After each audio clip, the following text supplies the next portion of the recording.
方面の伊勢崎線お乗り換えです。ご乗車の電車は19は各駅です。東武動物公園出ますと春日部でございます。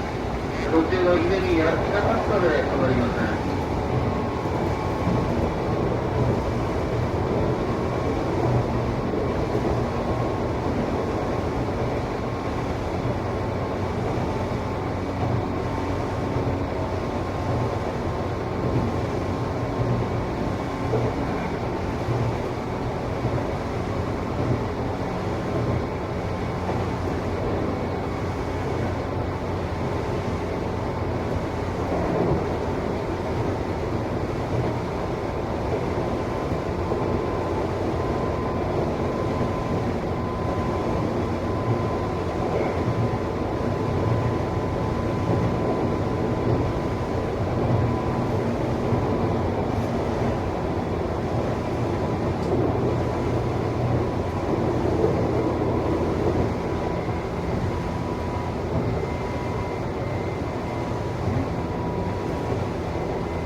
まもなく東武動物公園です。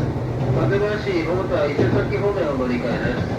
各駅となります伊勢崎行きは17分です。ご利用のお客様5番線ホームでお待ちください。電車は19浅草行き東武動物公園出ますと春日部です。途中の稲荷や北春日部で止まりません。各駅停車降りましたホームでお待ちください。